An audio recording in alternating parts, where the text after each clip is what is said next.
कैसे हो सब। तो आज का हमारा टॉपिक रहेगा हिंदी ग्रामर का कारक।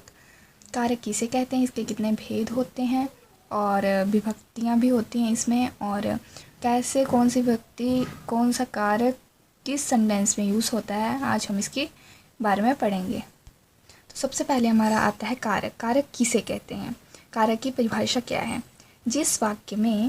जिस किसी भी वाक्य में संज्ञा और सर्वनाम का क्रिया के साथ, क्रिया क्या होता है काम के साथ सीधा संबंध हो उसे कारक कहते हैं। क्या कहा इन्होंने, देखिए, जिस वाक्य में संज्ञा और सर्वनाम का काम के साथ या क्रिया के साथ सीधा संबंध हो उसे कारक कहते हैं। हिंदी में कारक के 8 भेद होते हैं। इसमें कारक भी होते हैं और कारक की विभक्तियाँ भी होती हैं। तो पहला आता है कर्ता, कर्म, करण, संप्रदान, आपादान, संबंध, अधिकरण और संबोधन। ये हमारे 8 प्रकार के कारक। अब हम करते हैं विभक्तियाँ।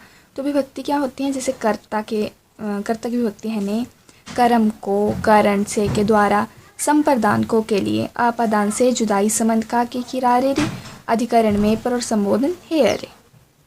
तो कारक और विभक्तियाँ तो आपको लर्न करनी ही पड़ेंगी। ये आपको अच्छे से याद होनी चाहिए, तभी आप सेंटेंसेस का पता लगा सकते हो कि कौन से वाक्य में कौन से कारक की विभक्ति प्रयोग हुई है। अब हम आगे बढ़ते हैं कि कौन से वाक्य में कौन सा कारक प्रयुक्त हुआ है। तो पहला कारक था हमारा कर्ता में जैसे आया राम ने रोटी खाई, विभक्ति क्या आई ने, कर्ता की विभक्ति क्या थी ने, ठीक है। तो यहाँ पे भी क्या है, कर्ता राम ने रोटी खाई, ने क्या हो गया, इसकी विभक्ति होगी। तो ये क्या है, जैसे आपसे पूछा जाएगा कि राम ने रोटी खाई, इसमें विभक्ति, इसमें कौन सा कारक यूज़ हुआ है, या फिर इसमें कौन से कारक की कौन सी विभक्ति यूज़ हुई है। तो आप बोलोगे इसमें कर्ता कारक यूज़ हुआ और विभक्ति ने यूज़ हुई है। जैसे मैंने उसे पढ़ाया, मैं ने विभक्ति है कर्ता की। अगला है हमारा कर्म में आता है पिता ने पुत्र को डांटा, क्या है विभक्ति को यूज़ हुई है इसमें विभक्ति, पिता ने पुत्र को डांटा। अगला है राम ने श्याम को मारा, जैसे कर्ता में ने थी वैसे ही कर्म में को है। अगला है करण में आता है से या के द्वारा। तो इसमें है वह चाकू से मारता है, से क्या है विभक्ति, करण की विभक्ति से। सीता कलम द्वारा लिखती है, के द्वारा या द्वारा एक ही बात है, इसमें द्वारा लिखा गया है इसलिए ये भी करण है। अगर के द्वारा आता तब भी ये करण की ही विभक्ति ही। अगला है संप्रदान, उसने लड़के को मिठाइयाँ दी। संप्रदान में को के लिए भी आ सकता था और को भी आ सकता है, तो इसमें आया है को। तो उसने लड़के को मिठाइयाँ दी, को है इसमें विभक्ति, संप्रदान की विभक्ति यूज़ हुई है। वह मुझको पैसे दे रहा है, मुझको को संप्रदान की विभक्ति यूज़ हुई है। अगला है हमारा आपादान में आता है किसी एक चीज़ से दूसरी चीज़ का मतलब विरह, अलग होना।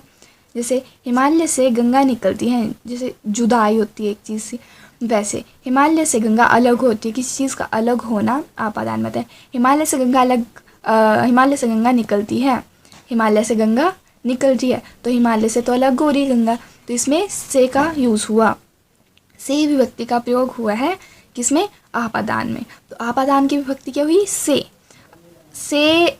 याद रखना, आपादान में हमेशा वो चीज़ आएगी जो एक चीज़ से दूसरी चीज़ को अलग कर रही है या फिर अलग हो रही है। जैसे इसमें वह छत से कूद गया, छत पे था पहले, कूद गया तो वो अलग हो गया, ठीक है, वैसे ही।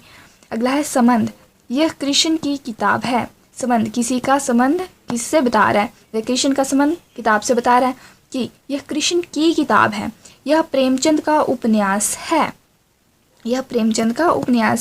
प्रेमचंद का उपन्यास के साथ संबंध बता रही है। अगला है हमारा अधिकरण, तुम्हारे घर पर 10 लोग हैं, पर ये अधिकरण की विभक्ति है, इसलिए मैंने कहा कि आपको विभक्तियाँ याद करनी ही पड़ेंगी। तुम्हारे घर पर 10 लोग हैं, पर विभक्ति अधिकरण में आती है इसलिए पर का यूज़ हुआ है। दुकान पर कोई नहीं है, पर विभक्ति यूज़ हुई है, अधिकरण में पर विभक्ति का यूज़ प्रयोग होता है इसलिए। अब आपको सिर्फ याद करना है कि विभक्ति और उसके विभक्तियाँ और कारक, बस ये याद कर लोगे तो आपको ये पहचानने में दिक्कत नहीं होगी। और ये किसी भी कॉम्पिटिटिव एग्ज़ाम के लिए, आप HP एग्ज़ाम किसी भी स्टेट लेवल का एग्ज़ाम कर रहे हो तो उसके लिए आपको ये आएगा ही आएगा, 1 नंबर तो आपका बनेगा ही इनसे। इसलिए अगर आप इसको अच्छे से पढ़ लोगे तो आपका 1 नंबर बन जाएगा। तो thank you so much, I hope आपको समझ आ गया होगा। Thank you.